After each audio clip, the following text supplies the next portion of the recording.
பொண்ணியை பார்த்துட்டாங்க.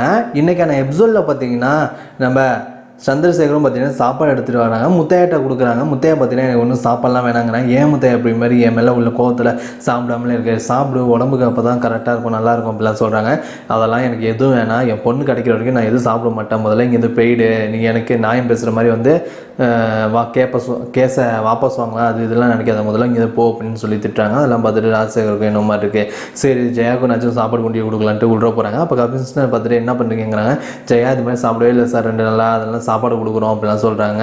அதெல்லாம் ஒன்றும் வேணாம், எங்களுக்கு கொடுக்க தெரியும், நாங்கள் பார்த்துக்குறோங்க. என்ன சார் சொல்கிறீங்க. ஆமாம், இது மாதிரி நீங்கள் சாப்பாடு கொடுக்குறீங்க, ஒரு வேளை இங்கே இருக்கிற கைதிக்கு ஏதாச்சும் ஒன்று ஆயிடுச்சுன்னா நாங்கள் என்ன பண்ணுறது அப்படிங்கிறாங்க. சார் கைது இதெல்லாம் சொல்லாதுங்க, அப்புறம் வேறு என்ன பண்ணுறது, அரெஸ்ட் பண்ணி தானே வச்சுருக்கோங்கிறாங்க.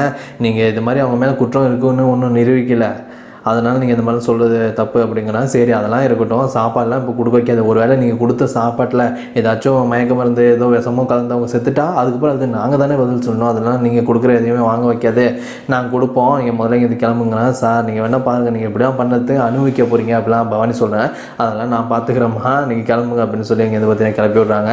இதெல்லாம் பார்த்துட்டு நம்ம ஜெயாவுக்கு கோவம் தான் வருது, இந்த ஆள் என்ன இப்படி பண்ணிட்டுறானேன்ட்டு.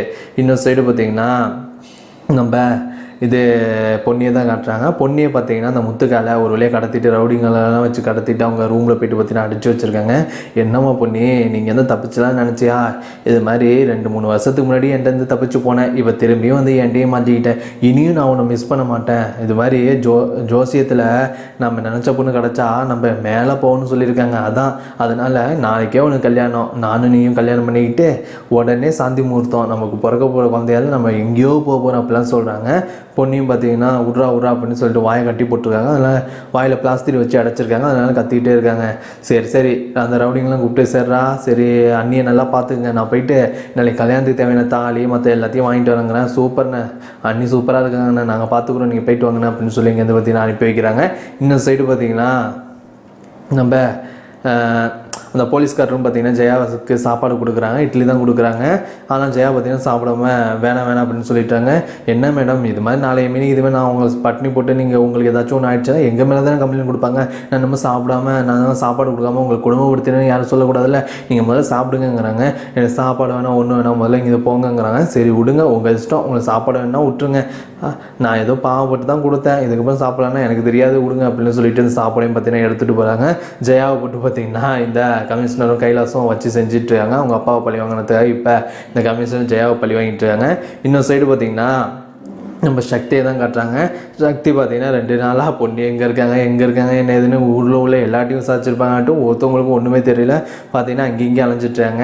அப்போ அங்கே ஒரு கோயில் இருக்குது, அதெல்லாம் பார்த்துட்டு பொண்ணியும் முன்னாடி இருந்தப்போ பொண்ணியும் நம்ம சக்தியும் கல்யாணம் புதுசாக அந்த கோயிலுக்கு வந்திருப்பாங்க, அதெல்லாம் நினச்சி பார்த்து ரொம்பவே ஃபீல் பண்ணிட்டுறாங்க.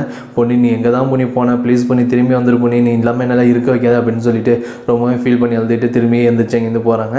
இன்னும் சைடு பார்த்தீங்கன்னா பொன்னி அங்கே கட்டி போட்டு வச்சுருக்காங்க. அந்த முத்துக்காலையும் பார்த்தீங்கன்னா ஒரு வழியாக தாலி வாங்கிட்டு வந்துடுறாங்க. பொன்னி என்ன பண்ணி பண்ணுற, வா நீ ரெடியாகு அப்படிலாம் சொல்கிறாங்க. ட்ரெஸ்லாம் மாற்றுங்கிறாங்க, அதெல்லாம் மாற்ற வைக்காத முதல்ல இங்கேருந்து போ அப்படின்னு சொல்லி பார்த்தீங்கன்னா பொண்ணியும் அப்படி கத்திட்டுறாங்க.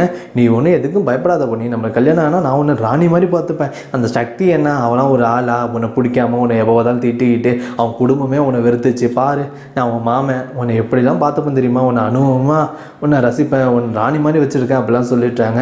நம்ம பொண்ணியும் பார்த்தீங்கன்னா கோவத்தை கத்துறாங்க, முதல்ல இங்கே போ அப்படின்னு சொல்லிட்டு நான் எப்படி பண்ணி உன்னை விட்டுட்டு போவேன், உன்னை நான் கல்யாணம் பண்ணிட்டு தான் நான் இங்கேருந்து போவேனே, அது வரைக்கும் இங்கேருந்து போக மாட்டேன் அப்படிலாம் சொல்லிட்டேன். பொண்ணுக்கு கோவம் தான் வருது. இந்த ரவுடிங்களும் பார்த்தீங்கன்னா ஆனால் அண்ணி சீக்கிரமாக தாலி கட்டினா அப்படின்னு சொல்லிட்டேன். இதோடு இந்த எபிசோட் முடியுது. நாளைக்கு நான் ப்ரோமோவில் பார்த்தீங்கன்னா கரெக்டாக சக்தி வந்து பார்த்தீங்கன்னா பொண்ணியை காப்பாற்ற போகிறாங்க. அந்த முட்டுக்காலையை அடிச்சு விட்டு ஒரு வழியாக பொண்ணியை காப்பாற்றி நேராக வீட்டுக்கு தான் அழைச்சிட்டு போக போகிறாங்க. அழைச்சிட்டு போயிட்டு அந்த கமிஷனர்கிட்ட எல்லா விஷயத்தையும் சொல்லி நம்ம ஜெயா வெளில எடுக்க போகிறாங்க. அதுக்கப்புறம் பார்த்தீங்கன்னா அந்த கமிஷனரை நம்ம சக்தி வச்சு வசமாக செய்ய போகிறாங்க. இந்த எபிசோட் பற்றி என்ன கமெண்ட் பண்ணுங்கள், லைக்